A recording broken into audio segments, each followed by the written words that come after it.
Boa noite a todos, então, novamente. Sejam muito bem-vindos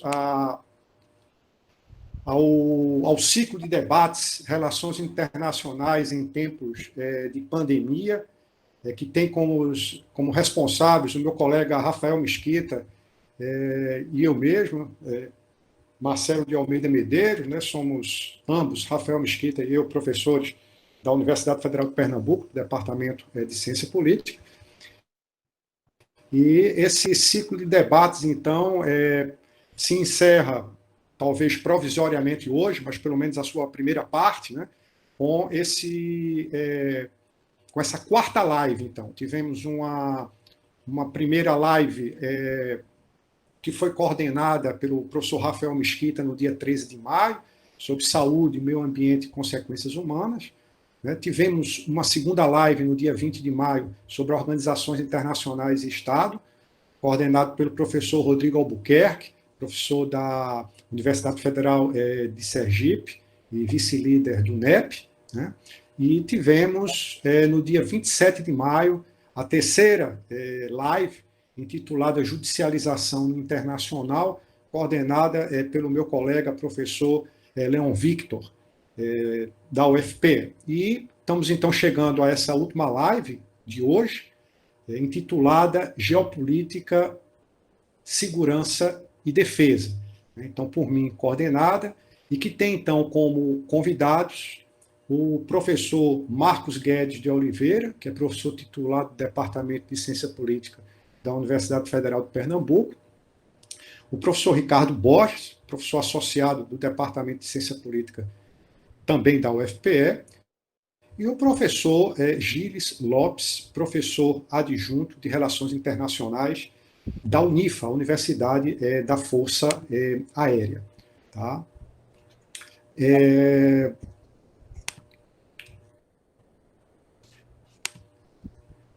Eu gostaria de agradecer a todos os três participantes, e nós iremos, então, dar início a essa live,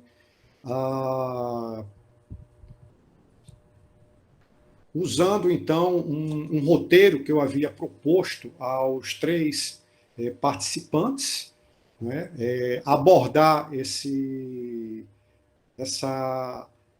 título, então, que eu dava para vocês aqui, Geopolítica, Segurança e Defesa, através de três tópicos. Né? Que tópicos seriam esses? O primeiro deles seria a geopolítica pós-Covid, cooperação ou acirramento entre as nações, focando essencialmente na Europa, na China, no Japão e nos Estados Unidos. O segundo ponto seria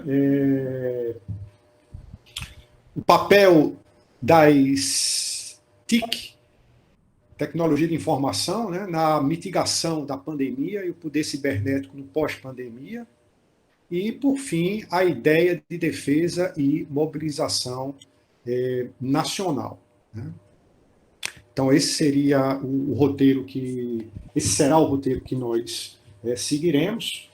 E aproveito também a ocasião para dizer ao professor Marcos Guedes que ele sinta-se muito à vontade, não somente ele, o professor Ricardo, o professor Gilles também, para falar do livro, né, que o professor Marcos Guedes lançou essa semana e que tem tudo a ver com essa temática que nós estamos abordando hoje à noite aqui.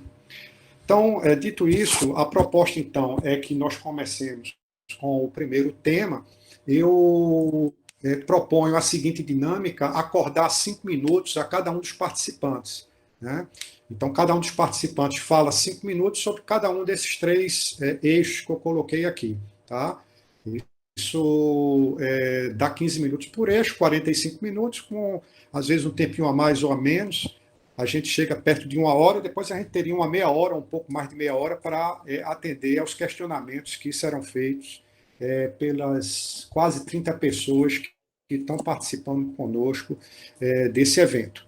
Me esqueci também de falar um pouco sobre o protocolo, eu escrevi aqui no chat, mas digo de viva voz, eu pediria que todos aqueles,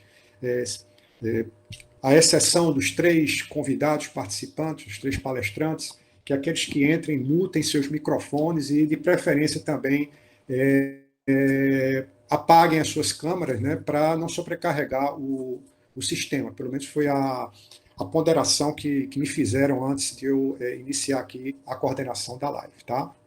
Então, sem maiores delongas, eu vou passar então a palavra ao professor Marcos Guedes de Oliveira, para que ele possa então iniciar seus 5 minutos e nos propor então considerações sobre esse primeiro eixo temático, a geopolítica pós-Covid, cooperação ou acirramento entre as nações. Por favor, professor Marcos Guedes. Boa noite, Marcelo, Rafael, colegas, pesquisadores, professores, pesquisadores da graduação, da pós-graduação, e todos aqueles que nesse dia quente, nessa noite, não é, que chama a gente para ficar na varanda olhando as estrelas, está aqui para discutir, eu acho que é o principal problema do planeta hoje, que é que perfil, que resultados virão proximamente a partir da crise que a gente vive. Bem, eu tenho uma visão, quer dizer, se tem discutido muito sobre crise, sobre essa crise, não é? Eu sou daqueles que acham que nós passamos por mais de uma crise. Eu acho que existe uma crise ambiental, um pano de fundo do que nós estamos vivendo, que envolve uma série de pandemias e de doenças novas, entre aspas. Uma delas, nós aqui na região vivemos há alguns anos atrás, que foi a crise do Zika, que causou deformação em um número enorme de crianças. Mas eu acredito que, pelo fato de ter sido bem localizado, ela não teve a dimensão que a atual pandemia está tendo a nível global e o impacto. Não é? Mas eu acho que nós temos uma crise ambiental como um pano de fundo do que nós estamos passando. Associado a isso, nós vivemos também uma crise econômica. Já há mais de 10 anos que existe uma tendência a um crescimento baixo, a recessão na economia mundial e a também redução do nível de emprego e empobrecimento de boa parte da população. Eu acho que isso tem a ver com projetos políticos de globalização de setores importantes da economia e do capitalismo global. Essa pandemia, de certa forma, ela é inesperada, mas ela veio acirrar esses conflitos. Eu acho que há uma tendência a buscar a superação da pandemia como a superação de todas as crises, mas eu vejo isso como um momento dentro dessa crise. E aí, para completar, tentar responder à colocação que vocês fazem, você, Marcelo, sobre cooperação em conflito, eu acho que esses projetos políticos de hegemonia que estão sendo colocados à mesa hoje, eles enfatizam muito essa questão de quem, por exemplo, os Estados Unidos, que tem sido a potência hegemônica desde a Segunda Guerra Mundial, eles tomaram um caminho totalmente diferente do período mais recente, do governo Obama e de governos anteriores, que é um caminho mais nacionalista, de negar os princípios liberais e democráticos políticos do país e de antever um confronto grande com a China, que é uma potência emergente e que é vista como o seu rival que pode tomar o seu lugar no cenário econômico, político global, etc. Veja, só para concluir, a terceira ideia é o seguinte: eu acho que a gente está vivendo uma crise que se assemelha muito à dos anos 20 e 30. Eu me lembro que no Brasil teve nos anos 30, por 2 anos, a Alemanha foi o nosso principal comprador de mercadorias, foi o principal parceiro comercial brasileiro. Nos anos 20 e 30, houve o declínio da hegemonia inglesa no período e houve uma briga entre Estados Unidos e Alemanha para ocupar esse espaço. Só que a Alemanha, os interesses e o potencial da Alemanha foi muito limitado. Se você olhar hoje, a China, já há alguns anos, é o principal parceiro de todos os países da América Latina e comprador e fornecedor desses países, inclusive do próprio Estados Unidos. Mas eu acredito que a dimensão também dessa crise que nós vivemos, ela é muito mais dramática, mas a saída possível, uma saída aceitável, e única é a saída da cooperação. Foi a falta de escolha de cooperação no final da Primeira Guerra Mundial que levou à Segunda Guerra Mundial.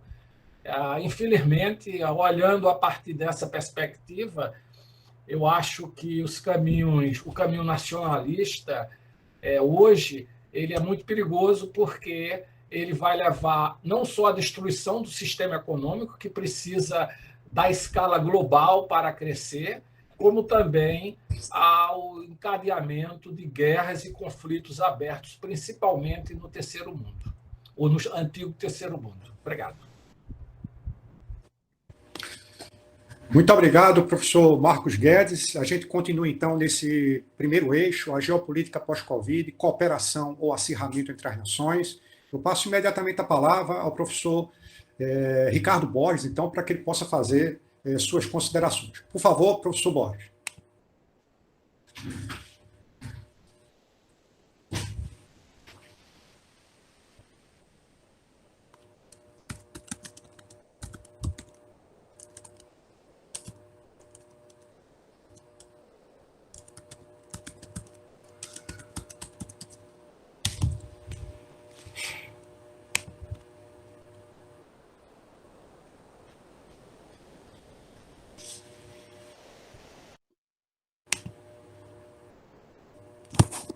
Ricardo, a gente não está ouvindo, Ricardo.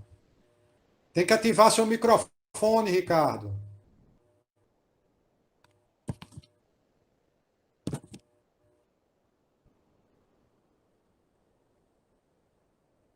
Ricardo? Pronto. Estão me ouvindo agora? Pronto, agora estamos. Tem que recomeçar, por gentileza. Não, veja só. Acho que a primeira coisa que eu queria colocar, Marcelo, para todos, né, é que essa pandemia é um cisne negro, né? Fora alguns especialistas, né, e alguns experimentos, como você teve na John Hopkins em 2019, ninguém imaginava que você pudesse ter uma pandemia mundial em 2020, né? Não que seja novidade pandemias, tá? Você teve várias a partir de 2000, 2002, 2003, você teve especialmente localizadas na Ásia e no Oriente Médio. Você teve o caso da Zika na América do Sul, da dengue, né? Mas uma pandemia mundial você não ocorria nesse nível desde 1918. Né? A primeira coisa que eu queria colocar é a surpresa que foi uma pandemia desse tamanho, né? Essa é a primeira coisa que eu queria colocar. Segunda coisa é que essa pandemia ela colocou em questionamento alguns dos fundamentos que você poderia dizer que tinha em termos de relações entre estados ou interestados. Um exemplo, talvez, para mim, mais interessante foi a forma como, na Europa, os países resolveram atuar contra a pandemia. Né? Teve um momento que a desorganização era tão gigantesca que eu me lembro de um jornalista, mais de um, perguntando para que serve a Europa, se na hora de pedir ajuda, que nos ajude a China, Rússia, né? Essa foi uma outra coisa que me chamou a atenção, né? Por mais que você tenha organismos multilaterais muito bem preparados, né? Na hora vamos dizer, vamos ver, na hora que a coisa ficou apertada, mais pesada, os países resolveram atuar da forma mais realista possível. Primeiro eu, depois os outros. Né? Guedes falou um pouco da questão da questão ambiental. Né? É interessante você perceber que a questão ambiental foi levantada em vários momentos, mas o que me destacou foi que simplesmente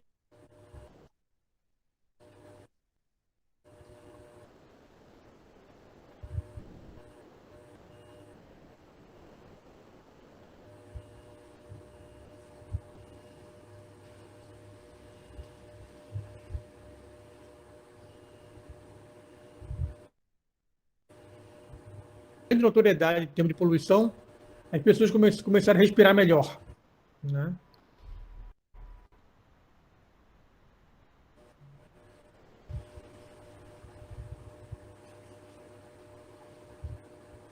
Aquela velha ideia do ideograma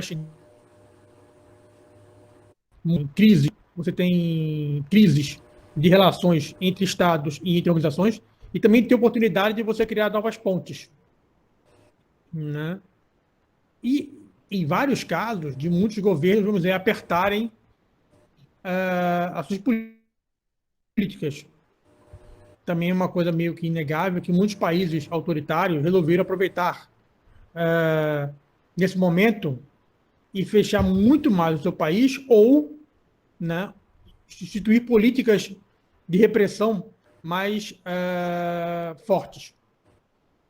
O caso agora também você pode pegar o caso do Hong Kong e governo chinês. O governo chinês aproveitou a desorganização que o Covid proporcionou aos manifestantes e introduziu uma legislação draconiana muito mais rígida do que eles lutavam para impedir qualquer movimento de secessão dentro do que você pode chamar de território chinês.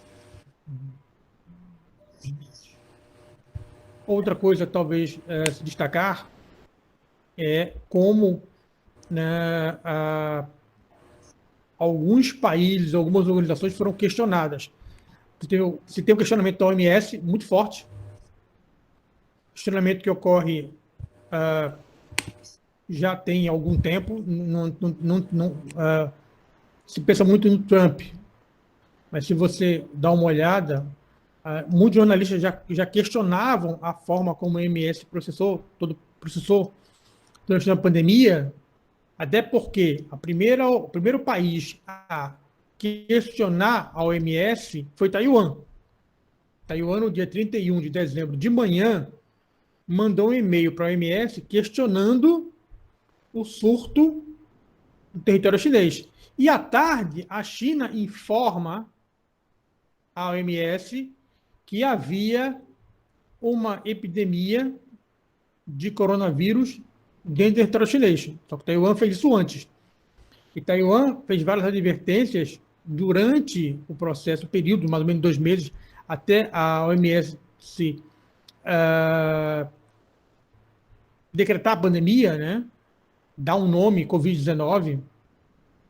E todas essas advertências de Taiwan foram solenemente ignoradas pela OMS.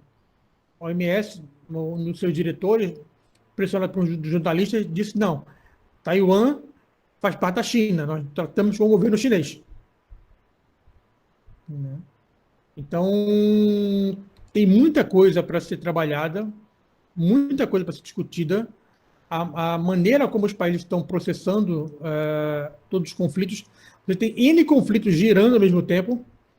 Você pega o caso da Europa, você tem um conflito sanitário, você tem políticas, conflitos econômicos, e tudo isso está sendo processado tudo ao mesmo tempo. Né?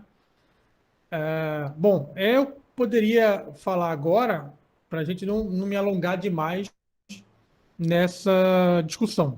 Tá certo? Eu fico por aqui, Marcelo.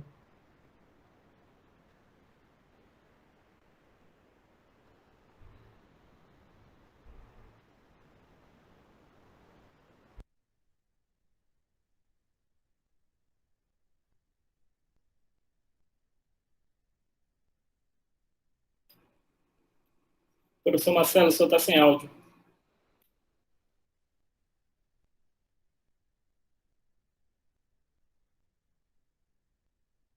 Desculpem, Ricardo estava sem áudio, agora sou eu sem áudio. Essa velha guarda tá levando couro aqui nessa live. Né? Os mais jovens fizeram lives mais dinâmicas do que essa nossa. Né? Mas, enfim, peço perdão a todos. Dizia eu, então, que, sem mais delongas, iria passar a palavra ao professor Gilles Lopes, da Universidade da Força Aérea, a quem eu agradeço bastante a disponibilidade de estar conosco aqui, para que ele possa, então, fazer suas considerações sobre esse primeiro eixo que nós estamos abordando aqui, a geopolítica pós-Covid, cooperação ou acirramento entre as nações. Por favor, Gilles, fique à vontade para dar início à sua fala. Bom, boa noite a todos e a todas. Infelizmente, estou tendo problemas cibernéticos aqui com minha internet. E liguei aqui meu 4G, então eu desativei meu vídeo para ficar mais banda. Eu queria agradecer o convite ao professor Marcelo, estender saudações ao professor Guedes, professor Borges. Bom, em 5 minutos, né, tentar entender aí sobre o ponto de vista geopolítico, quais são e quais serão essas direções a serem rumadas pelos estados, né, a partir de um evento inesperado e catastrófico, como bem foi colocado aí pelo professor Borges. É uma tarefa que enseja tanto esforços em relação ao nível de análise, quanto em termos de política internacional comparada. Né? E não por menos, esse é o mistério do NEP, é para isso que estamos aqui. Né? Então, o desafio é nos dado a todo momento, e eu começo dizendo que, apesar da atual cooperação técnica, né, estimulada pela busca da vacina contra o coronavírus e do papel central desempenhado aí pela OMS no nível internacional, pela OPAS no nível regional, mas sobretudo da OMS e o sistema ONU, em lançar diretrizes para mitigar os efeitos nefastos do novo coronavírus, apesar disso tudo, dessa visão neoliberal institucionalista das RI, né, muito neocantiana, né, apesar disso tudo, eu percebo, me coaduno um pouco mais com a posição do professor Guedes, né, eu percebo que o acirramento entre as grandes potências, notadamente Estados Unidos e China, né, aqui, deverá dar o tom da geopolítica nesse mundo que a gente vai chamar aí de pós-Covid, né, a tal ponto de já ser até chamado mesmo de nova Guerra Fria, inclusive pelo governo chinês. E eu justifico essa minha visão um pouco até não tão otimista assim das relações internacionais, mediante alguns exemplos que a gente vem observando ao longo do momento de combate à pandemia. Não só no pós-pandemia isso vai se acirrar, mas atualmente agora, concomitantemente ao combate à pandemia, isso tem sido bastante latente. Né? Mas eu diria que o principal fator desse estado de coisas meio beligerante das RI é justamente o agravamento das relações, né? Inicialmente de cunho comercial, né, entre Estados Unidos e China, que transbordaram para suas respectivas políticas externas, e no caso estadunidense mais complicado ainda, porque isso é refletido em sua estratégia de segurança nacional, né, da administração Trump. E ambos têm caminhado para que a gente possa chamar, digamos assim, de movimentos securitizadores bastante latentes, né?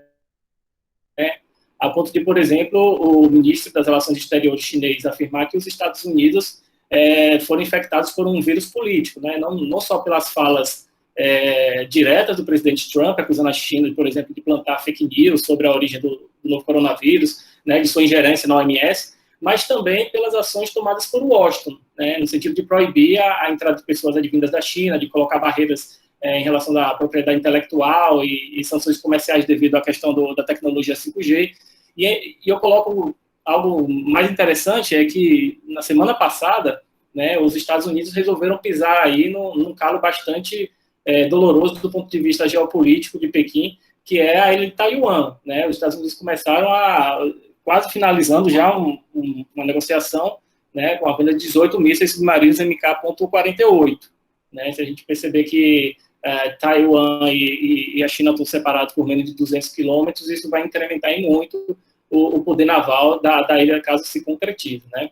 E por falar ali do Mar do Sul da China, né, enquanto os Estados Unidos eles contavam só centenas de mortos pelo coronavírus, Pequim, ao mesmo tempo em que ajudava países europeus, né, abandonados pela União Europeia, o professor Borges estava lá nesse momento, lá na Espanha, já apontou isso, né, com equipamentos e profissionais de saúde, ele aproveitava para projetar poder naval também no Mar do Sul da China, mediante o envio de porta-avião, de fragatas, destroyers e até navio de apoio, né?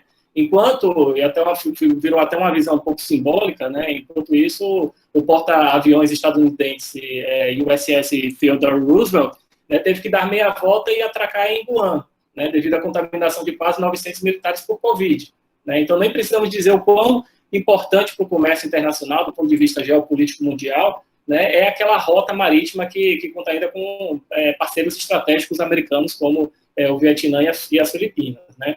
Então, essa lista não taxativa, digamos assim, de eventos ao longo desse momento de combate ao coronavírus, me faz tender para uma visão geopolítica de um mundo pós-Covid, notadamente marcado pela competição de zonas de influência, né, dessas duas grandes potências, né, por sanções em entraves comerciais e tecnológicos e por manifestas projeções de poder de dissuasão militar, cada vez maior entre Estados Unidos e China.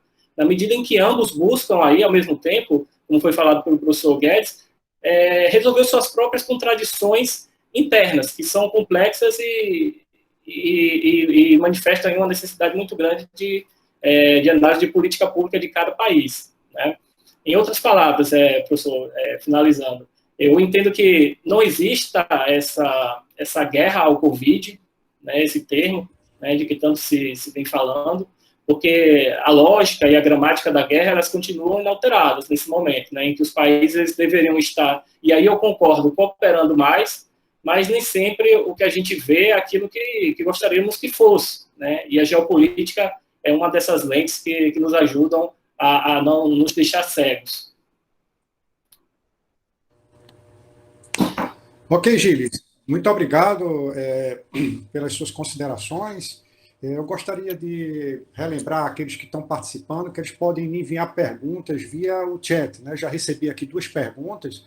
Vocês podem continuar enviando perguntas no chat, que eu vou aqui selecionando para que depois, durante a meia hora final do nosso encontro aqui, eu repasse essas perguntas oralmente aqui para todos os participantes.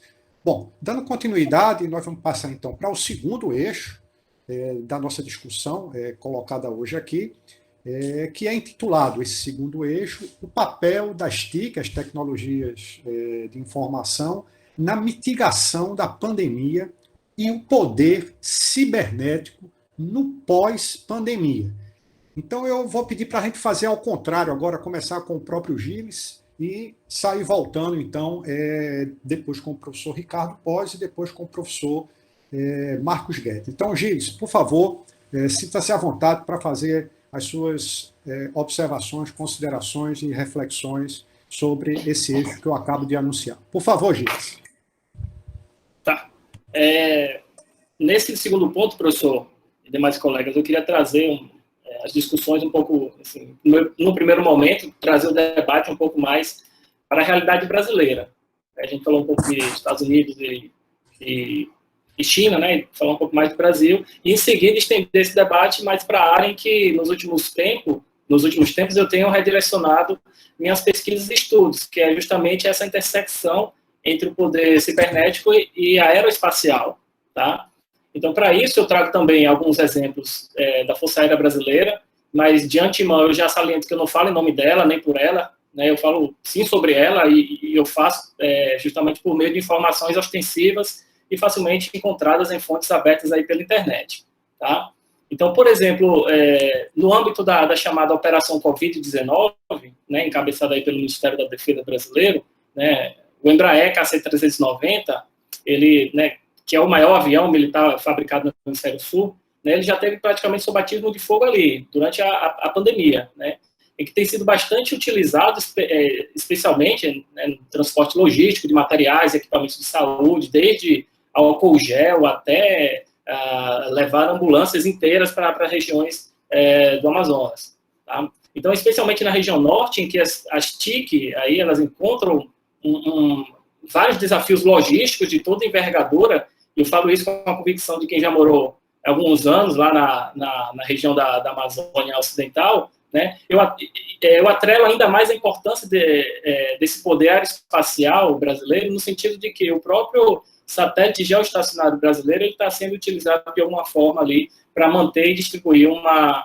comunicação estratégica para os órgãos que atuam de forma ad hoc, digamos assim, nesse combate ao coronavírus. Só que aí eu destaco que dentro da operação Covid-19, né, essa operação efetivou 10 comandos conjuntos, né, que já era algo que a própria Estratégia Nacional de Defesa despontava como imprescindível para uma melhor articulação entre as forças, né? Mas aqui eu enfatizo justamente a ativação do Comando de Operações Aeroespaciais, né, que foi durante a Covid a necessidade de que esse comando ele surgisse, e que, consequentemente, ele vai ser, pelo menos dos que eu tenho acompanhado os noticiários, é o que vai ter o seu funcionamento permanente. Ou seja, implementará ainda mais o poder aeroespacial brasileiro nesse mundo pós-Covid. Tá? Já em relação ao poder cibernético pós-pandemia, eu apontaria aí para uma integração cada vez maior daquilo que a literatura, tanto militar quanto civil, vem chamando de guerra espacial, né? E também de weaponization do espaço sideral, ou seja, uma espécie de armamentização, digamos assim, do espaço exterior. Tá? Então é interessante notar que já no lançamento, para quem acompanhou aí nos últimos meses, né, o lançamento da US Space Force, enfim, aquele ramo, aquela força, digamos assim, singular, esse novo ramo das Forças Armadas Americanas, né, no ano passado, o Trump, durante o lançamento da US Space Force, o presidente americano ele salientou que tal criação ela estava centrada na lógica de superar o adversário chinês. Então, se antigamente a corrida espacial, o desejo de ir até a Lua, enfim, para mostrar quem estava à frente das tecnologias, era algo visto com menos militarização, a partir do momento em que o governo americano, a administração Trump, ele vincula isso à superação do inimigo chinês, do adversário chinês, está assim positivado na estratégia de segurança nacional, a gente tem percebido como o espaço está ganhando uma dimensão estratégica, geopolítica bastante interessante, né? E embora a gente tenha visto o lançamento tripulado da SpaceX no último final de semana, né, com fins de exploração comercial do espaço, né, a Space Force ela vem na esteira de desenvolver novas capacidades militares, né, de projeção de poder e dissuasão no espaço exterior, né, especialmente ali na órbita terrestre. Então, nesse sentido, né, eu diria que alguns estudos que apontam, por exemplo, para o uso de diversos tipos de satélites fabricados especificamente para interceptar comunicações de outros satélites, para poder se colidir com outros artefatos satelitais, né, os chamados aí satélites kamikazes, né, ou mesmo para carregar algum tipo de dispositivo de disparo. Né, mas, em todo caso, fora algumas visões até hollywoodianas, digamos assim, mas, em todo caso, é que, para que isso ocorra, é necessário o uso predominante do ambiente cibernético, né, do setor estratégico cibernético, né, seja tanto no sentido espaço-terra, terra-espaço.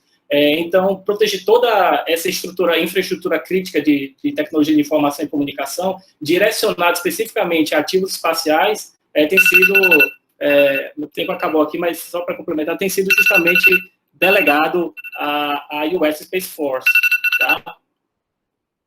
E no que se refere ao poder cibernético, né, isso engendrará, né, não apenas em questão de lidar com a segurança cibernética desses ativos, né, o desenvolvimento de sistemas espaciais, mas também compreender os limites e implicações jurídicas, daí a importância dos estudos de humanas, de ciências sociais, ciência política, de relações internacionais, do direito, né, mas também estratégica das ações tomadas nesse domínio, né? Já visto que, por exemplo, se a gente pegar na seara jurídica, o Tratado do Espaço Sideral, da década de 60, ele proíbe o uso de armas de destruição em massa, num outro contexto, né? Proíbe bases militares na Lua, num outro contexto. E aqui a gente abre uma nova corrida armamentista rumo ao espaço. Tá? Então, essa interrelação entre o poder cibernético e o poder espacial, eu creio que vai dar à tona aí nos próximos anos e está sendo marcado nesse momento de combate à Covid, professor.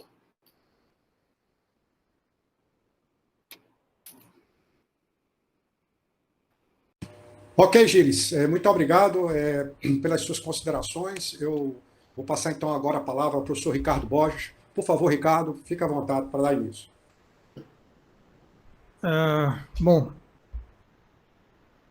Centrando no tema, o papel da TIC na mitigação da pandemia e o poder cibernético no pós-pandemia, acho que a primeira coisa que eu queria colocar é que quem está na frente no combate à Covid, né, são os países que mais investem em tecnologia, né? São aqueles países em sua economia é mais complexa, né? São países que têm investido muito pesadamente nos últimos anos em tecnologia computacional e em inteligência artificial, né? Existe uma briga intensa, você tem milhares de laboratórios no mundo trabalhando em cima disso, você tem empresas como a IBM vendendo os seus pacotes de data science, computação, né? Servidores de inteligência em nuvem para vários laboratórios.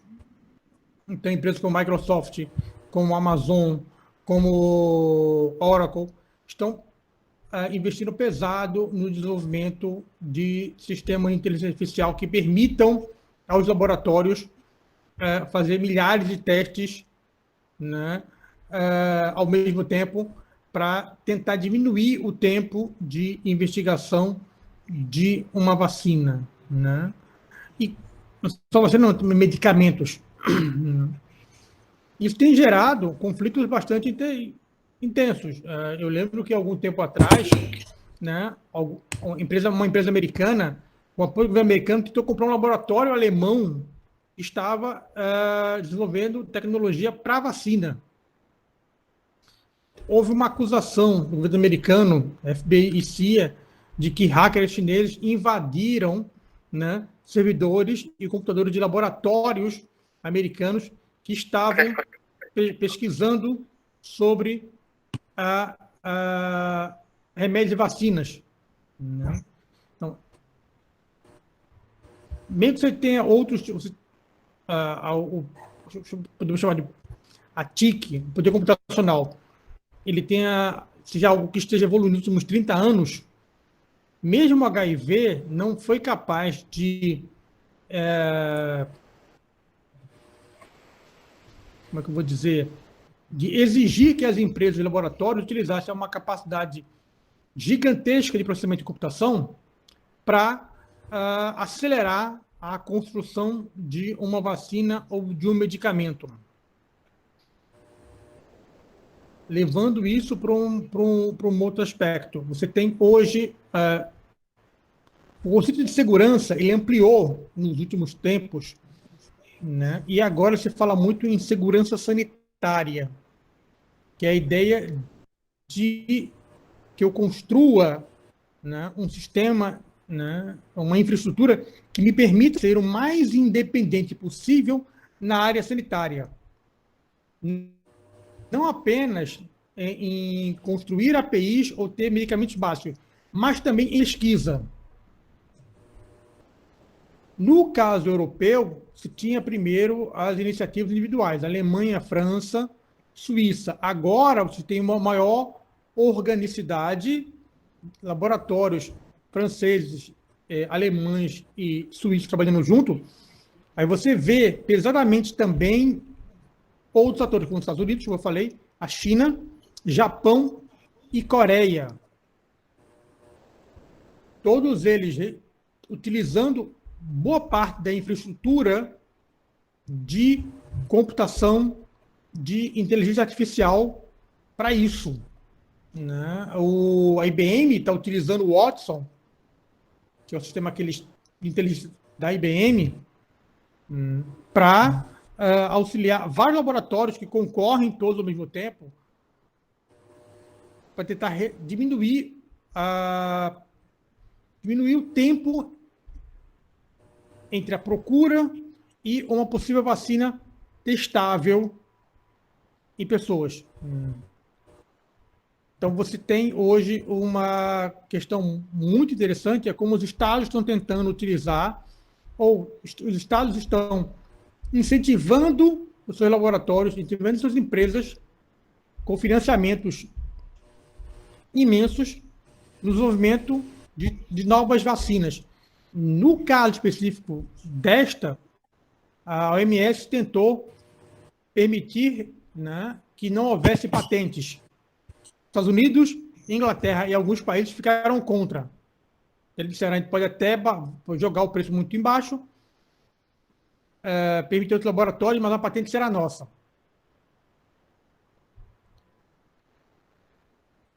Hoje, a disputa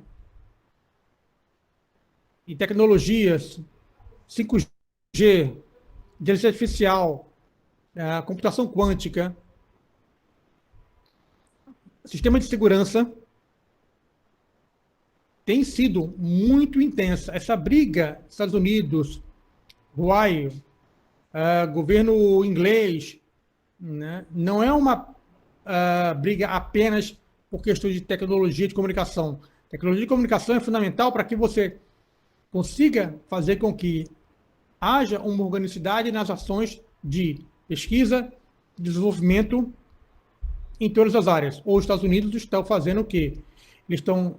primeiro foi o Japão que começou isso, né? Trazer empresas japonesas que estavam no continente chinês para o Japão. Depois foi a Coreia do Sul. Agora é o governo americano e está fazendo a mesma coisa. Já, inclusive, algumas empresas de Taiwan, né? Há uma empresa de Taiwan que é a principal fabricante de chips do mundo, fabrica chips da Samsung, Qualcomm, IBM, várias Apple. Vai fazer uma fábrica na Arizona.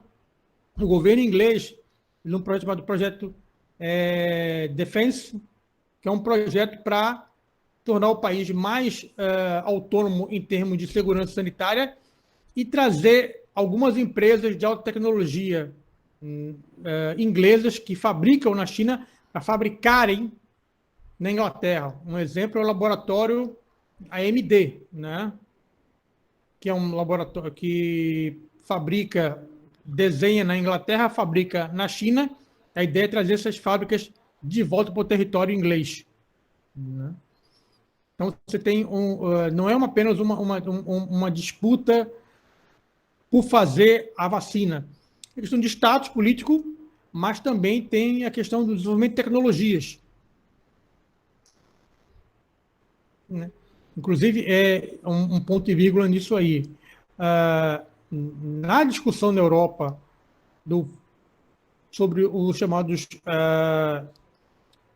novos eurobônus, chamados a todos até de Covid bônus, uma das perguntas que foi feita, inclusive de uma maneira bastante grosseira pelo primeiro-ministro, pelo ministro da Economia holandês, é por que esses países de novo quebraram? No caso, ele estava se referindo à Espanha e à Itália. E uma das possíveis hipóteses é a forte dependência desses países do turismo em detrimento de áreas de alta tecnologia e de indústria. O Gilles falou da tecnologia aeroespacial. Tecnologia cibernética, de comunicação de 5, 6G, já tem empresas trabalhando com tecnologia 6G, é tudo interligado. Por quê? Porque quem tem capacidade de computação, quem tem pesquisadores, né, que tem uma economia complexa, que exporta tecnologia, serviço, hoje está na vanguarda da produção dos medicamentos e de vacinas contra o Covid. Bom, Marcelo, é isso que eu teria que falar. Ok, Ricardo, muito obrigado. Passar a palavra agora ao professor Guedes, então, para que ele também possa tecer seus comentários a respeito do papel das TIC na mitigação da pandemia e o poder cibernético no pós-pandemia. Por favor, professor Guedes. Bem, para complementar o que meus colegas falaram, eu acho que a pandemia pegou as pessoas um pouco de surpresa, principalmente a área científica. Eu acho que 6 meses depois do início do vírus, ainda existir um remédio, tá? E não existir perspectiva de que nós tenhamos uma vacina até o próximo ano, talvez a gente nunca venha a ter uma vacina, isso coloca muito em xeque a capacidade tecnológica na área de saúde. Afinal, se nós sabemos que esses problemas são problemas que nós vamos enfrentar nesse século, nós devemos ter investimentos para isso. E aí eu volto um pouco para o que eu acho que Gilson falou, é que mesmo nos países mais desenvolvidos, se você compara, por exemplo, investimentos na área de defesa e na área de tecnologia em setores importantes como de remédios, você vai ver que ainda existe uma distância muito grande. Eu acho que a tecnologia da informação, não só a tecnologia da informação, mas toda a ciência, ela precisa ser recolocada após essa crise da pandemia num novo patamar mais objetivo, com mais resultados, para que a gente possa saber que existe uma base de estabilidade para que a sociedade, como nós conhecemos e como nós já temos hoje, possa se desenvolver. Eu vou dar só um exemplo, que é a questão dos mecanismos de vigilância e controle. Nos últimos 15 anos, houve um desenvolvimento muito grande de mecanismos de vigilância e controle. E um debate surgiu muito intenso sobre o uso desses mecanismos, desses aplicativos, desses programas, de mecanismos que envolvem inteligência artificial sobre a população. Desde o caso Snowden, por exemplo, a gente ficou sabendo que a população dos Estados Unidos toda é espionada por setores governamentais, assim como o governo brasileiro, o governo alemão, etc.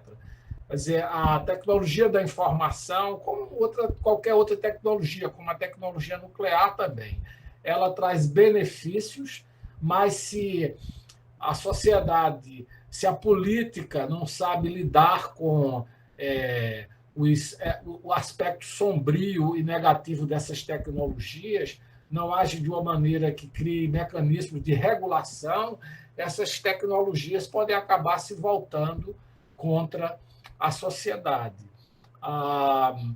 Um exemplo de um uso muito interessante, muito útil, esses programas que estão no celular para identificar áreas da cidade onde existem pessoas mais doentes do vírus, etc., etc., sem identificar o indivíduo. Eu acho que isso é extremamente útil. A tecnologia da informação é muito útil e agora ela vai ser mais acelerada ainda. Na medicina já existia estrutura para o atendimento médico, mas por razões políticas também isso não foi levado adiante. Na educação, é fundamental a combinação dessa tecnologia com a educação presencial. Essa tecnologia jamais vai conseguir superar o corpo, a conversa, a convivência de ideias e de debate entre os jovens, entre os cientistas, etc.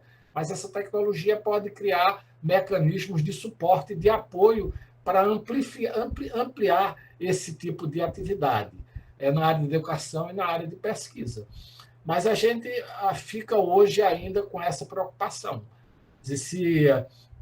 Voltando para a questão da pergunta anterior, cooperação ou conflito, há uma percepção grande das superpotências que a superioridade tecnológica garante a hegemonia. E na medida em que há uma insistência em investir e tornar essa tecnologia instrumento de segredo, de espionagem, de controle de outros, ela deixa de servir a população, até mesmo a sua população, para servir a poucos e para corromper, de certa forma, as estruturas democráticas que já existem. Eu acho que essa é talvez a principal questão que nós deveremos discutir nos próximos anos associada à questão de tecnologia de informação.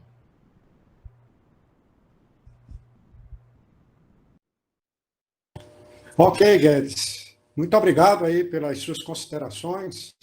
Nós vamos, então, agora dar entrada na nossa discussão no último eixo que foi proposto aqui, que é a ideia de defesa e mobilização nacional.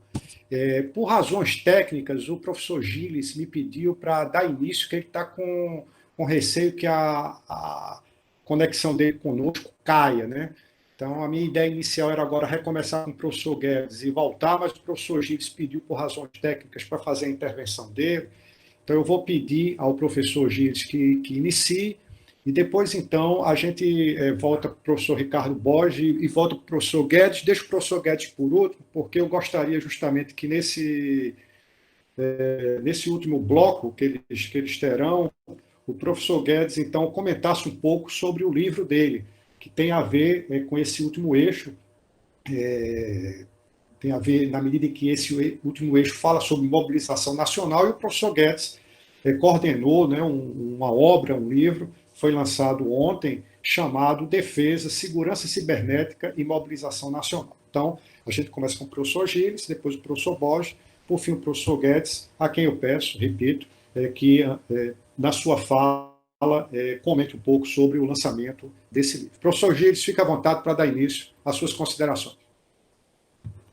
Boa noite, professor. Vou tentar ligar o vídeo aqui, esperar que meu 4G consiga dar conta do recado, né? Em relação a essa ideia de defesa e mobilização nacional, certamente, se a gente for pegar aí o histórico recente, né, os principais estados que conseguiram tirar lições valiosas, digamos assim, né, apesar de todo o sofrimento que a Covid tem engendrado, mas eu acredito que a China foi justamente um desses grandes players que conseguiu tirar vantagens em termos de, assim, analisando uma ótica de estudo de defesa e de mobilização nacional, né. Não por menos, na semana passada, quem acompanhou aí, o presidente chinês, o Xi Jinping, ele afirmou que, enfim, suas forças armadas deveriam explorar cada vez mais, né, novas formas de treinamento e de combate, inclusive em momentos de pandemia, né, já demonstrando como esses novos ares vão ser incorporados, sim, à arte da guerra, tá? Inclusive, no contexto em que os órgãos de segurança nacional da China, eles foram fortemente mobilizados para evitar, né, a circulação do patógeno e, ao mesmo tempo, retomar a fase de normalidade, né, pré-pandemia, né, coisa que a gente sabe que vai ser tão impactante que praticamente será impossível, tá? E aí eu destacaria aqui algumas ferramentas utilizadas pelo exército chinês, né, de tecnologias disruptivas, uso de drone, sensoriamento remoto, reconhecimento facial com uso de inteligência artificial, tá? Tudo isso vai ser pensado a partir de agora, não só nos contextos clássicos de guerra, né, de combate bélico, mas eu também percebo que será uma nova tona nos estudos estratégicos de ciências militares, aperfeiçoar o modus operandi de se fazer a guerra a partir de um contexto mais de guerra biológica. Tá? Se antigamente a guerra cibernética jogou um componente importante nos estudos estratégicos, acredito que esse papel com o Covid vai ser bastante interessante de se ver, né? Pelo menos nos estudos de guerra, nos estudos prospectivos, esperamos assim. Mas eu deixo aqui claro que nenhum Estado, né, analisando esse histórico, nenhum Estado conseguiu realizar, durante o combate ao Covid, o que poderíamos chamar de mobilização nacional estrita.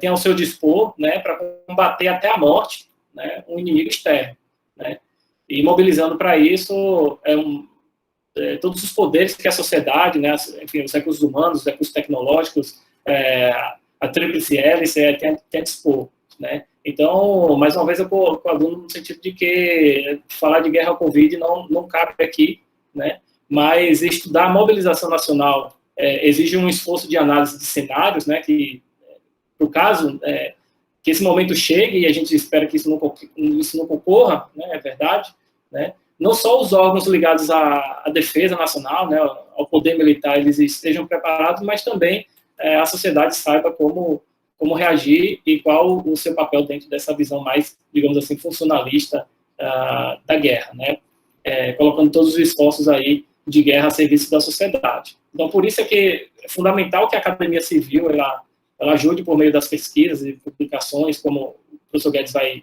falar mais à frente do livro organizado por ele, né? Isso tudo vem no anseio de que a defesa, entendida nessa perspectiva de análise de política pública, ela é uma política pública, né? E como tal, ela precisa ser debatida por toda a sociedade. Então, a mobilização nacional, a gente percebe que é um desses subtemas do estudo de defesa que está um pouco relegado, dada a sua importância, né? E o momento de combate ao coronavírus nos demonstra como a gente precisa, de fato, melhorar a nossa logística se a gente quiser manter resilientes as nossas infraestruturas críticas, por exemplo. Tá? Mas não só a China, como também o Brasil, também elevou a importância das questões de biossegurança, né? Como conhecemos aí pela sigla DQBRN, né? Defesa química, biológica, radioativa e nuclear, a um outro patamar. Tá? Exemplo disso é que, há poucos dias, a própria CAPES, e isso é muito interessante para quem estuda defesa aqui no Brasil, a CAPES soltou uma nota informando que ela, conjuntamente com o MD, iriam impulsionar algumas bolsas de pesquisa nos 3 setores estratégicos, aqueles elencados lá na Estratégia Nacional de Defesa. E aí, que é o mais interessante, é que ela incluiu, do meu ponto de vista, digamos assim, uma espécie de 4º setor, que é o setor de biossegurança. Né? Então, a Covid ela vem para impactar os estudos de defesa, mas especificamente trazer um elemento novo para que a gente possa estudar aí a mobilização nacional. E no sentido de que, para complementar o conceito de segurança fornecido pela doutrina de operações conjuntas do MD, né, que atrela a percepção da existência de ameaças que eventualmente possam vir a transformar-se em agressões, né, a mobilização nacional tem um componente também no sentido sentimental da coisa, né, a percepção da ameaça, né, já que positivadamente se fala em agressão exterior, mas com o mundo, como já foi falado aqui, em constante modificação, o papel das TICs, da globalização, as relações sociais, políticas, econômicas, internacionais, enfim, elas têm sido jogadas em certa medida para o ambiente cibernético. Novas ameaças têm sido agregadas a essa visão de que o Brasil pode sofrer uma agressão externa. Não imaginar apenas uma agressão externa no sentido de tropas inimigas entrando no território brasileiro ou coisa do tipo, mas pensando também em termos de QBRN e, por que não, de ameaças cibernéticas. Então, eu vejo a questão da mobilização nacional dentro do estudo de defesa muito atrelado com a importância da inteligência cibernética. Essa atividade de Estado imprescindível para que a gente possa perceber como as ameaças em relação ao Brasil se dão e, uma vez que elas já existem, maneiras de mitigá-la. Então, a inteligência cibernética ela ajudaria muito a lançar luz sobre essas novas perspectivas, esses novos estudos de mobilização nacional. Ok, Gilles, muito obrigado. Eu vou passar imediatamente, então, a palavra ao professor Ricardo Borges. Continuamos nesse eixo, a ideia de defesa e mobilização nacional. Por favor, professor Ricardo Borges.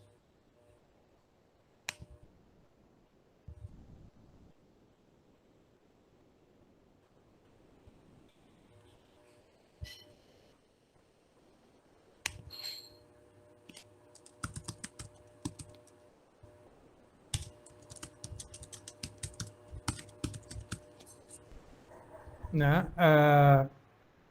Bom, quando vários países começaram a ver o tamanho da crise, eles começaram a utilizar legislações que se assemelham muito a legislações da Segunda Guerra Mundial, né? Em termos de mobilizar suas forças de segurança para garantir não só políticas de isolamento social, como no caso que teve na Europa, no caso da Espanha, que teve a utilização até do exército como força de segurança. Inclusive com uma questão política interna muito séria. Tanto que as últimas duas regiões onde o exército entrou foram a região Basca e Catalunha. Alguns países, como a China, foram capazes de mobilizar as Forças Armadas e suas forças de segurança de forma bastante eficiente para conseguir fazer com que as políticas de isolamento social e quarentena fossem utilizadas de maneira draconiana. Outra coisa, a utilização do aparato industrial para produzir EPIs e respiradores. Você começou a ver nos Estados Unidos primeiro, na Inglaterra, algo que assemelhou-se muito ao que foi feito na Segunda Guerra Mundial.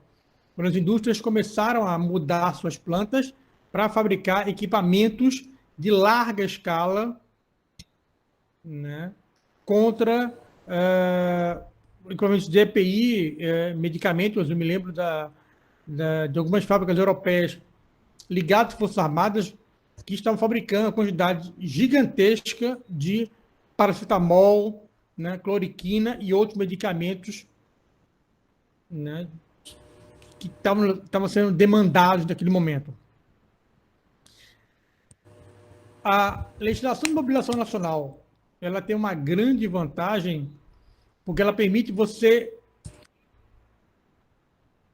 planejar e tornar orgânico todas as ações contra uma pandemia. Então, você pega os países unitários, como o caso da França, isso foi mais fácil. Países federais depende muito de como era a relação entre o governo central e governos estaduais. No caso da Espanha, é um país quase federado ou semi-federado, com questões regionais muito intensas, em que o governo começou a colocar o Exército e a Polícia Nacional nas ruas para patrulhar, olhando muito os conflitos internos. Há uma discussão se os países autoritários têm sido mais capazes do que os democráticos de implementar suas políticas. Aparentemente, você tem alguns casos, como a China, que parece que sim. Né? Mas quando você pega outros como Irã, Turquia, Rússia, aparentemente não. Então,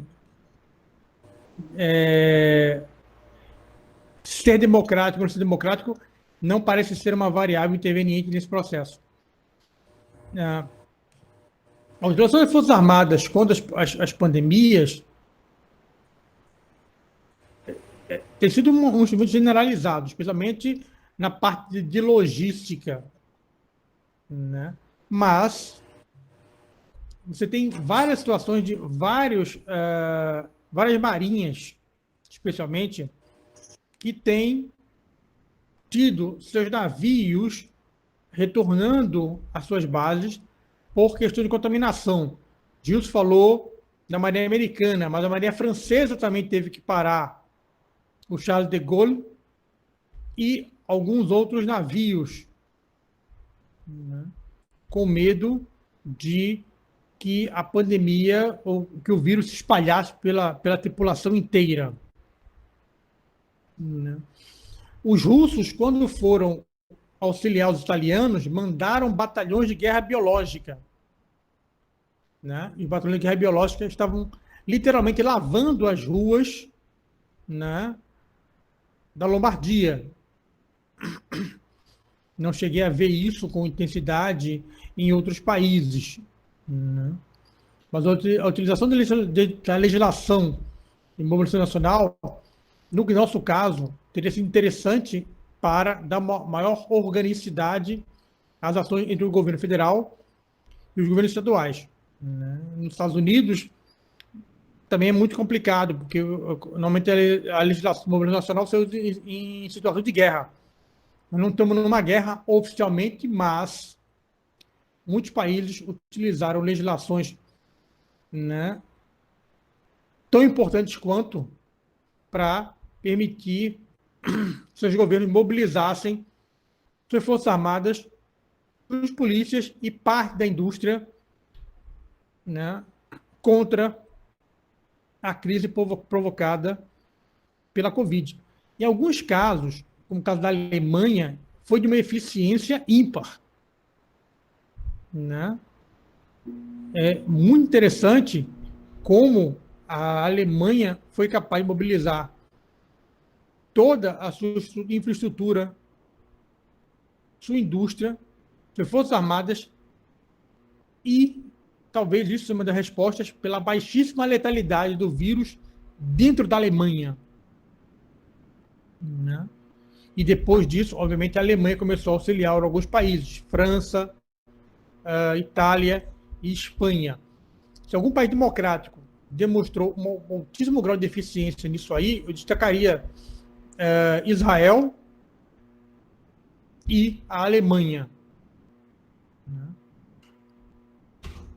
E mais claramente o Covid hoje se tornou um problema para muitas Forças Armadas.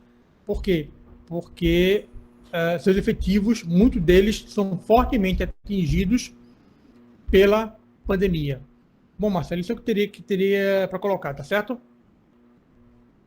Ok, Ricardo, muito obrigado. Eu vou então passar a palavra ao professor Marcos Guedes, para que ele possa igualmente fazer as suas considerações, pedindo novamente ao professor Guedes que nos fale um pouco sobre o livro que ele lançou ontem, Defesa, Segurança Cibernética e Mobilização Nacional. Por favor, professor Guedes. Muito obrigado, Marcelo. Esse é se eu não me engano, o quinto livro, o quinto volume dessa coleção chamada Defesa e Fronteiras Virtuais, que é uma coleção que nós já publicamos há alguns anos, e todos os seus números eles tratam de um tema associado à questão de tecnologia, a questão de tecnologia de ponta e áreas que tratam de segurança e de defesa.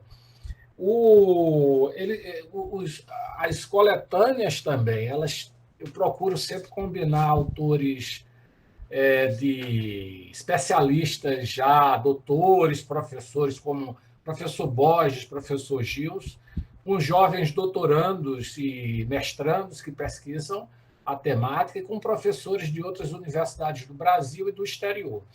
Eu acho que a ideia desse trabalho, aí eu já estou me referindo ao Defesa e Mobilização Nacional, é chamar a atenção para esse aspecto que o professor Gils falou.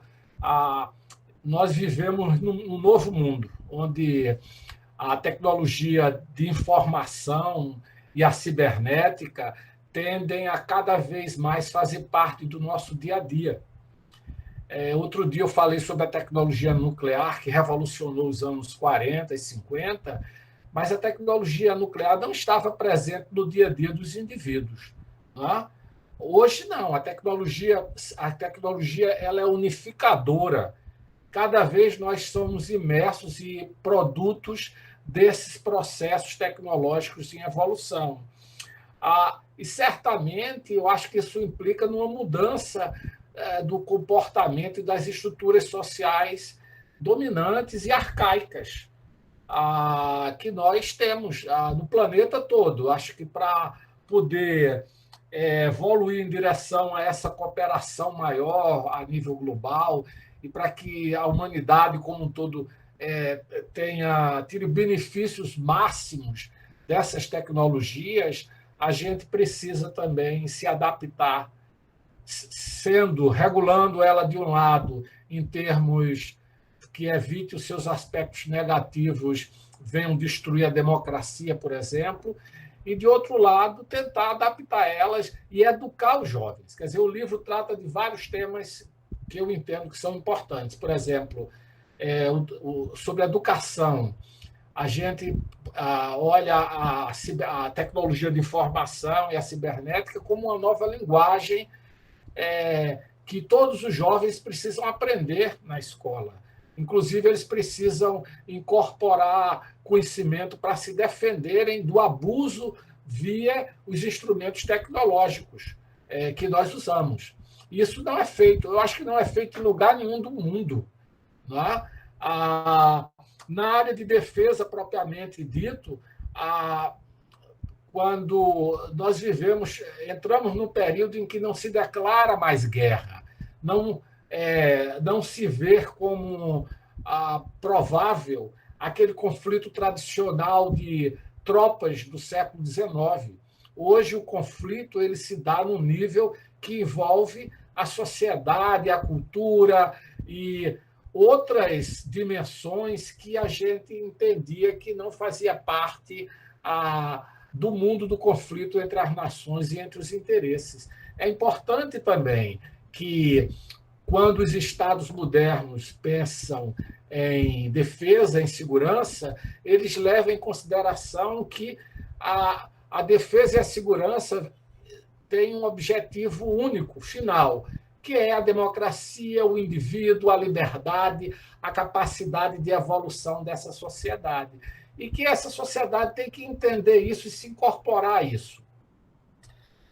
O livro, primeiro, tem uma parte histórica que mostra como era a mobilização nacional no século passado, e depois uma série de colegas e de autores discutem em vários capítulos aspectos dessas novas tendências. O livro nós íamos lançar no encontro da Associação Brasileira de Ciência Política e da Associação Brasileira de Estudos de Defesa. Mas como não houve encontro, foi adiado para o próximo ano em função do Covid, se fez necessário disponibilizar o PDF online.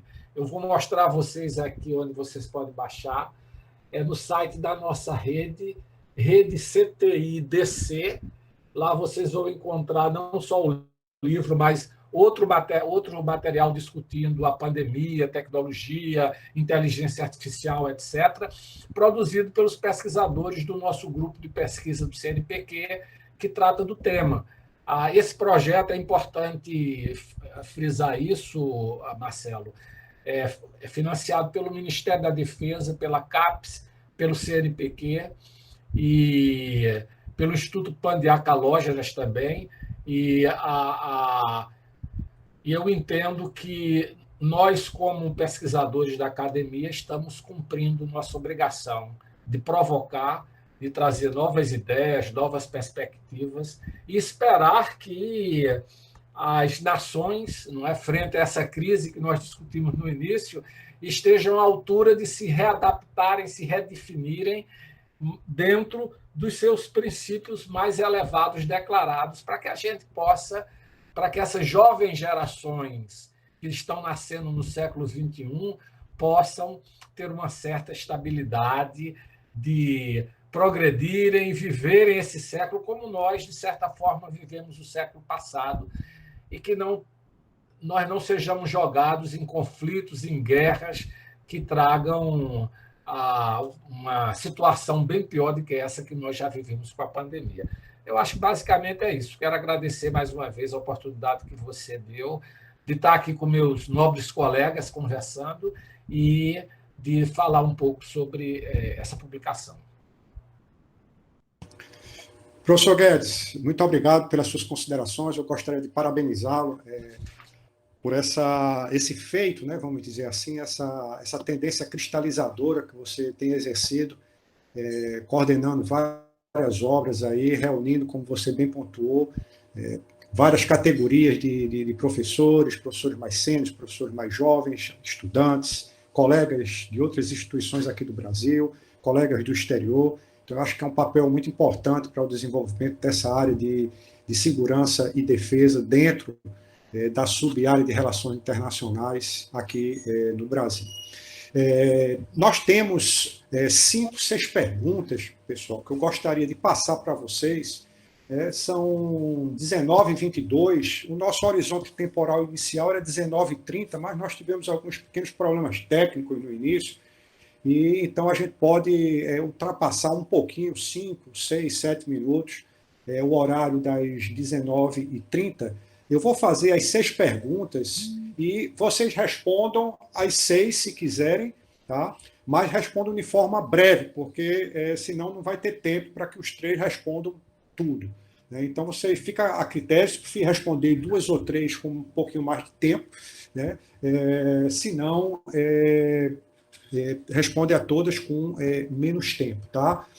Repito, são 19h23, então o tempo de resposta para vocês teria que ser em torno de, no máximo 5 minutos. Eu peço que vocês cronometrem aí, porque senão a gente extrapola de muito o tempo inicialmente previsto, tá?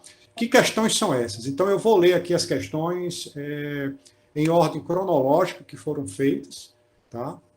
A primeira delas é do José Sinésio Pontes Júnior, que diz o seguinte: gostaria que os professores comentassem um pouco sobre a iniciativa unilateral dos Estados Unidos em sair da OMS nesse momento de pandemia. Essa atitude é simbólica ou tem efeitos práticos? Então, essa é a primeira pergunta, a pergunta do José Sinésio. A segunda pergunta é do Luiz Henrique, que diz o seguinte: como o Brasil pode sair mais fortalecido diante do acirramento entre China e Estados Unidos? A disputa ideológico-econômica é um mal necessário? Então, essa é a pergunta do Luiz Henrique. Tá? A terceira pergunta é da Ana Carolina de Oliveira Assis, que diz o seguinte: as pandemias anteriores ocorreram próximo a momentos de guerras e a locomoção de soldados contribuiu para a disseminação das doenças. Nos dias atuais, não temos uma guerra da mesma proporção, mas existe a presença de soldados dos países em regiões diferentes. Os senhores acreditam que a questão de segurança sanitária poderá contribuir para a mudança no emprego de tropas, no qual os governos vão substituir o fator presença pelo fator tecnologia para a condução de operações? A quarta pergunta é mais um comentário, né? Talvez vocês possam, se quiserem, reagir a esse comentário. É da Cristina França. O sigilo dos dados, o controle do cidadão sobre eles é questão democrática. Tenho lido Morozov e Bria sobre o tema das cidades inteligentes e precisamos entender muito bem potencialidades e limites. A quinta pergunta é da Natália Bittencourt. Os senhores acreditam que o uso das técnicas que servem para o bem e para o mal, monitoramento, criados em nome da segurança no pós-pandemia, em armamento no espaço cibernético, o que seria possível para frear o crescente ambiente de tensão entre os Estados nesse meio anárquico? Dissuasão é possível? Então, essas são as 5 questões, e aí eu vou começar com o professor Marcos Guedes, depois o professor Bosch e depois o professor Gilles. Lembrando, então, por gentileza, que não ultrapassem de forma alguma os 5 minutos aí na resposta de vocês, para a gente não ultrapassar de muito o tempo inicialmente previsto. Por favor, Marcos Guedes. Marcelo, muito obrigado. Eu quero agradecer. Eu conheço alguns dos formuladores das perguntas muito bem colocadas, mostram o interesse e a preocupação com a questão. Sem dúvida, algumas delas sobre a questão dos Estados Unidos, Brasil frente à China, etc., seria objeto de um outro debate. Não é? Eu vou tentar, eu não diria nem responder, mas dar uma opinião sobre 2 ou 3 delas. A Ana, nossa querida pesquisadora Ana, do nosso programa, ela está certa que, se na época da Primeira Guerra o movimento de soldados levou à pandemia, ela não deve esquecer que hoje o movimento de soldados é o turismo, né? Do qual depende uma parte importante da economia mundial, principalmente das grandes potências. E isso eu acho que é um fator que vai forçar na direção mais da cooperação. Mesmo os Estados Unidos, a boa parte da indústria do entretenimento norte-americano depende do sistema global, da abertura, do turismo, etc. Bem, a professora Cristina falou sobre o sigilo dos dados e cidade. Eu acho que ela queria fazer uma referência, talvez, à questão de quem controla esses dados. Cidade inteligente, edifício inteligente, tem alguém por trás dessa inteligência. Não é? O ideal seria cidade com inteligência democrática, edifício com inteligência democrática. Se a senhora fosse candidata a vereadora, a prefeita, está aí uma ideia que a senhora poderia levar para a sua cidade, para a sua campanha. Tá? Veja, a última questão sobre Natália Bittencourt fala sobre frear tensões entre estados. Eu acho, Natália, que como o Covid, quando o Covid surgiu, se falou muito, olha, quem está sob o controle é o Covid. Nós somos variáveis dependentes. O Covid é a variável independente, certo? Eu acho que as crises, elas também elas dão início a processos sobre os quais nós temos grande dificuldade de ter controle ou de ter interferência. Quer dizer, ninguém imaginava a crise que os Estados Unidos está passando hoje, não é, com a retomada dos conflitos associados à questão racial, com um presidente que expulsa e proíbe pessoas de migrarem para o país cujo discurso histórico, cuja tradição histórica foi baseada na democracia liberal e na ideia de imigração. Quer dizer, eu acho que ter controle sobre isso é quase que impossível. Há uma dinâmica no processo de crise. Obviamente, os atores vão ter a capacidade de puxar da direção da cooperação e outros puxarem na direção do conflito.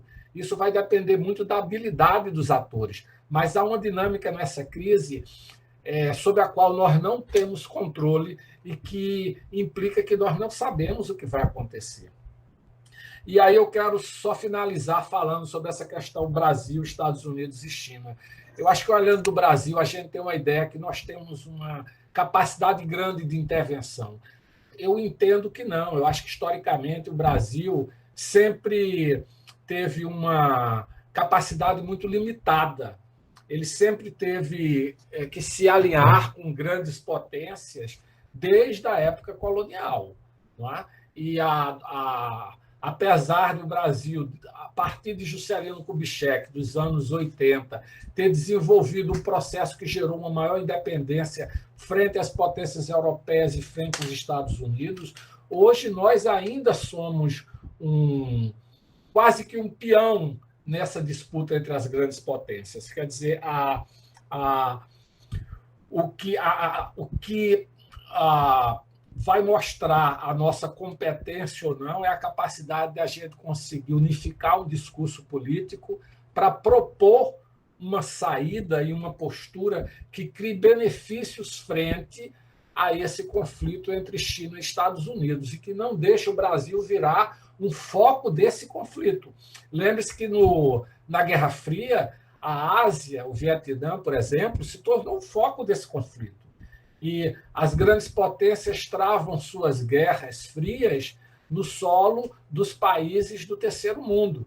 Isso pode voltar a acontecer. E que eu espero e eu torço para que as lideranças políticas brasileiras e a elite brasileira perceba que é necessário buscar um caminho que nos deixe um pouco fora desse conflito e que traga benefícios para a gente. Eu acho que isso é muito difícil. Nós estamos vivendo, na minha opinião, no momento ainda inicial dessa grande crise global. Eu queria pedir a Marcelo para fazer a propaganda da minha tese de doutorado, que eu publiquei há uns 3 anos atrás, chamada Comunismo e Stalinismo no Brasil, que trata da crise dos anos 20 e 30 e como o Brasil se colocou dentro dessa crise. Na minha opinião, nós estamos vivendo algo semelhante. Naquela época era a União Soviética e Estados Unidos e a Alemanha em disputa por interesses no Brasil. Hoje, essa disputa se dá muito entre a questão da China e de algumas potências europeias, como Rússia e Estados Unidos. Vamos torcer. Eu acho que cabe a nós, como cientistas, publicar e trazer ideias como as que estão nesse livro que nós estamos lançando, que, quem sabe, ajudem ao país a amadurecer e conseguir sair dessa crise como um país vitorioso. Como, por exemplo, eu acho que a Alemanha está saindo muito bem. Talvez a Alemanha seja, mais do que a China, a potência que, nos próximos 10 ou 15 anos, saia com uma melhor posição a nível internacional desse período de transição. Eu acho que era isso, Marcelo. Muito obrigado mais uma vez, parabéns pelo programa e um abraço para todos os nossos colegas. Muito obrigado, professor Guedes. Eu vou passar imediatamente a palavra ao professor Ricardo Bosch. Por favor, professor. Bom, vou tentar ser o mais breve possível. Acho que a primeira coisa é o seguinte, os Estados Unidos saindo da OMS, qual o impacto? Bom, o impacto primeiro é financeiro. A OMS vai perder quase um quarto dos seus recursos. Isso será viável a longo prazo? Não sei, né? Se você for pegarmos o caso da Unesco, os Estados Unidos saiu, a Unesco perdeu boa parte, 20%, um pouco mais dos seus recursos, e nunca mais voltou. E ninguém colocou dinheiro a mais. Colocaram um pouquinho, mas nada que cobrisse. O maior problema dos Estados Unidos é a questão da situação de pandemia, né? Fica muito mal na foto, mas como o diretor da OMS foi ministro das Relações Exteriores da Etiópia, e a Etiópia tem relações muito fortes com a China, a Etiópia é muito dependente da China para quase tudo, né? Há um questionamento até onde ele agiu de maneira profissional como médico, até onde ele agiu como político. A consequência eu não sei. Brasil, no meio dessa briga, ela não ganha de jeito nenhum. Né? É briga de cachorro grande. O Brasil não ganha. Né? O Brasil hoje saiu no Valor Econômico e um relatório da CNI tem recebido vários bloqueios nas suas exportações. O país que mais tem colocado barreiras hoje é a China, depois a Argentina. Né? Por que a China está colocando barreiras? Para proteger seu mercado. Então, não é um caminho, não tem como você dizer, vamos ganhar ou perder. Depende do que você chama de ganhar e perder. Talvez ganhe alguma coisa e perca em outras. Se fala muito da questão do 5G chinês, mas não é só a China que fabrica 5G. Você tem outros fabricantes. Você tem a Samsung, você tem a Nokia, tem a Ericsson. Né? A única vantagem do produto chinês é mais barato. A compensação é um pouco mais lento do que o padrão europeu, Nokia e Ericsson. Né? E muito inferior ao padrão sul-coreano. Né? Depois, cidade inteligente. Guedes falou um pouco dos computadores, que controla os computadores. É uma brincadeira que é o seguinte: o que é nuvem? Nuvem é um computador de uma outra pessoa. Quando você coloca suas fotos numa nuvem, você está colocando as suas fotos do computador de uma outra pessoa, de uma empresa, né, que vende serviço. Você não tem, obviamente, nenhuma cidade que você pode chamar de completamente inteligente. Isso é um processo. Algumas serão mais inteligentes do que outras. É um processo longo. Né? Há uma questão de democracia inserida? Sim. Mas a gente não tem a menor ideia do como isso vai ir para frente. A Ana falou da questão das tropas. Ana, eu vi, não outra pessoa não, eu vi drone na Espanha patrulhando rua. Não foi uma pessoa que me disse que viu, eu vi. Eu estava no apartamento, olhei para cima, ouvi um barulho e vi um drone patrulhando na rua. E não vi o drone patrulhando na rua uma única vez, eu vi várias vezes. Eu vi vários dias seguidos drone patrulhando rua. Né? Então, o processo de robotização das guerras, ele independe da pandemia. Talvez a pandemia, ela acentue. Eu posso usar dois casos. Por exemplo, a ideia da Marinha Americana de construir lanchas de patrulha completamente autônomas. Então, tem um projeto de você construir alguns tipos de lanchas de patrulha, são completamente autônomas, armadas, mas autônomas.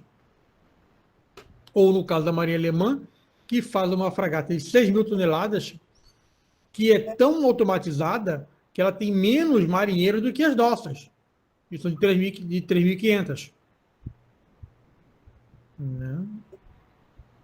Eu sei que falar de outras centenas de iniciativas, todas elas buscando, em algum grau, a robotização da guerra. E aí, por fim, assim, Viviane, né?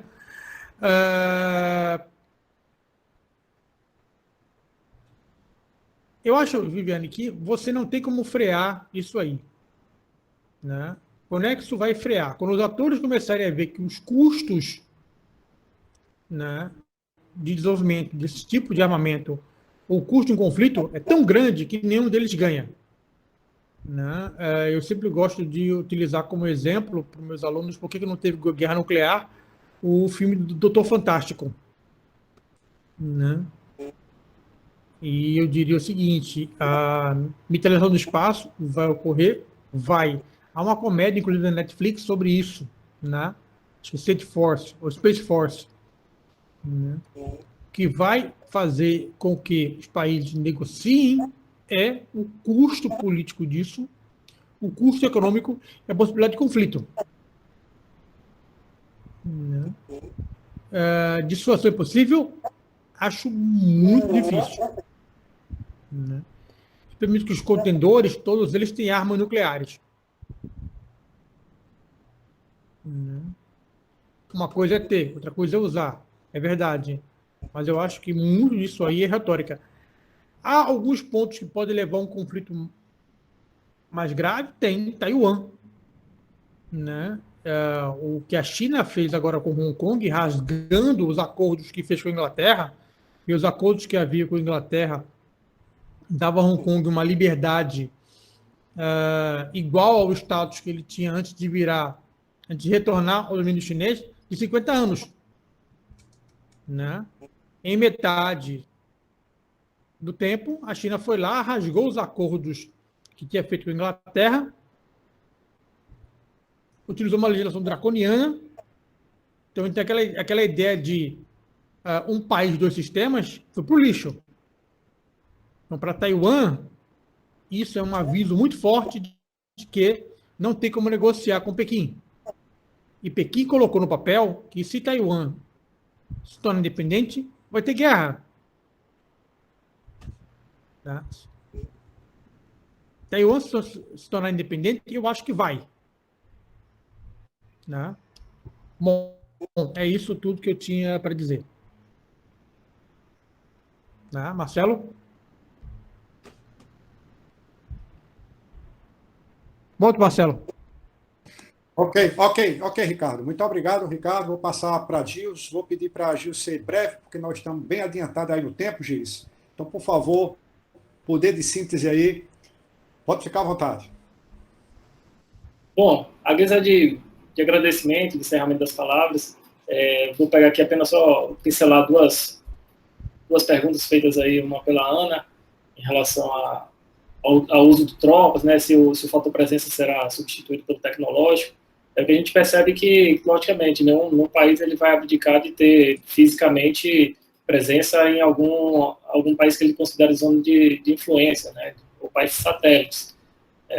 Eu vejo um pouco mais trazendo aqui para o entorno estratégico brasileiro, se a gente pega a Venezuela e suas diversas crises propícias para atuação mais sistemática, digamos assim, do ponto de vista geopolítica de Rússia e China, né? Semana passada, uma tropa especializada do exército americano desembarcou na Colômbia, enfim, sob o pretexto de auxiliar o governo colombiano, as suas armadas colombianas, para o combate ao narcotráfico. Mas Colômbia e Venezuela são ali vizinhos, né, países fronteiriços. Então, até que ponto os países hoje eles vão abdicar de ter presença física em outros? O que eu percebo é que, do ponto de vista do poder aeroespacial, né, se a gente traz a questão das operações de paz da ONU, enfim, nós temos literalmente diversas tropas de diversos países espalhados por todo o mundo, né? Mas se a gente pega se aplica alguns princípios de direito internacional dos conflitos armados, né, o direito humanitário, por exemplo, a gente vai perceber que o poder aeroespacial, trazendo logicamente para a minha seara,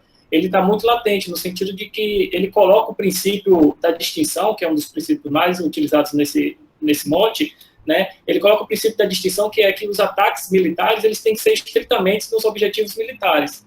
E eu tenho percebido, nos estudos, enfim, que a gente tem lido na literatura ostensiva, né, é que o uso de drones, o uso de imagens satelitais, isso tudo está auxiliando para que os conflitos se tornem cada vez mais cirúrgicos, né? No âmbito da pandemia, consequentemente, os Estados vão ter novas doutrinas de guerra biológica e química, né, no sentido de que eles vão, antes de enviar suas tropas, vão fazer todo um novo contexto, um novo planejamento para se utilizar de armamentos, de dispositivos que não possam colocar em risco do ponto de vista da biossegurança das suas tropas, né? Então, logicamente, vai ser impactado do mesmo jeito, mas jamais um país ele vai deixar de ter sua presença fisicamente naquelas regiões que ele julga ser bastante pertinente para os seus objetivos nacionais. E, por fim, já realmente finalizando minha fala, professor, para a Natália, para as demais pessoas que ficaram interessadas nessa discussão acerca dessa corrida armamentista rumo ao espaço, né? Não existe vácuo de poder nas relações internacionais, e o vácuo espacial agora está sendo um momento de foco bastante interessante de discussões nos fóruns da ONU. Toda essa perspectiva do poder espacial, essa dimensão espacial do poder aeroespacial, ela vai ser discutida conjuntamente com a interseção da defesa cibernética no final do ano, num evento que nós vamos fazer lá na Universidade da Força Aérea, né? Vai se chamar o segundo Seminário de Segurança e Defesa Cibernética. E quando tivermos os links, nós vamos compartilhar com vocês e trazer novamente à tona essas discussões acerca de como o espaço sideral pode ser aí mais um âmbito de combate, de conflito político, ideológico, de securitização exacerbada entre os estados. Então, o convite fica para o final do ano a gente estender um pouco mais nossas conversas. Agradeço aqui a atenção de todos e um abraço.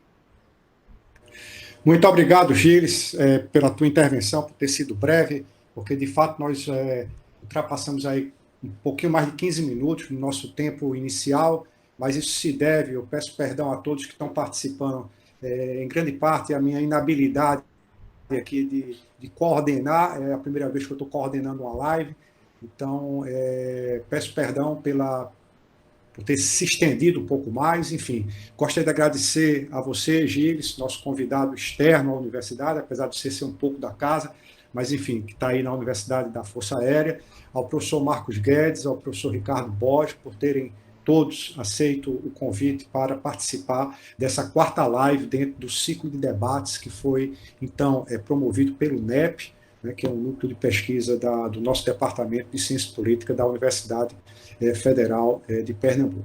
Agradeço a todos aqui que participaram conosco, todos os participantes, né, e se alguma outra ideia surgir, se esse ciclo de lives se ele poderá ter uma nova edição, vocês serão devidamente comunicados, tá certo? Então, muito obrigado a todos e uma boa noite.